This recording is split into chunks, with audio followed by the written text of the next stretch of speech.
அதற்கு முந்தைய தேர்தல் கொஞ்சம் ஒரு முக்கியமான தேர்தல். டிஎம்கே மேல பாத்தீங்கன்னா ஒரு அதிருப்தி அலை பெரும்பாலும் இருந்த ஒரு தேர்தல் 2011. அந்த நேரத்தில் பாத்தீங்கன்னா அதிமுகவும் தேசிய முற்போக்கு திராவிடர் கழகம் இணைந்துதான் ஒரு கூட்டணியில திமுகவை எதிர்த்து நின்னாங்க.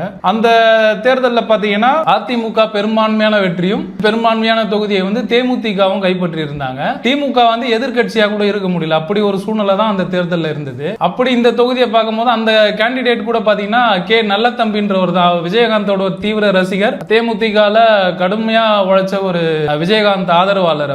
அவருக்கு அந்த மக்கள் வெற்றியை கொடுத்தாங்க. அந்த தொகுதியில் எழும்பூர் தொகுதியில் பாத்தீங்கன்னா நீங்க எழும்பூர் தொகுதியை பாத்தீங்கன்னா அடித்தட்டு மக்களும் நடுத்தர மக்களும் மேல்தட்டு மக்களும் எல்லாமே கலந்த ஒரு தொகுதி. நீங்க பாத்தீங்கன்னா அதுல 3 ரகமா அந்த தொகுதியை பிரிக்கலாம். எல்லா விதமான மக்களும் இருப்பாங்க அந்த இடத்துல. அந்த இடத்துல பாத்தீங்கன்னா விஜயகாந்த் அவர்களுக்கு ஒரு பெரும்பான்மையான ஆதரவும் அதிமுகவோட சப்போர்ட்டும் இது ரெண்டும் சேர்ந்து ஒரு வெற்றி வாய்ப்பு உண்டாக்குச்சு.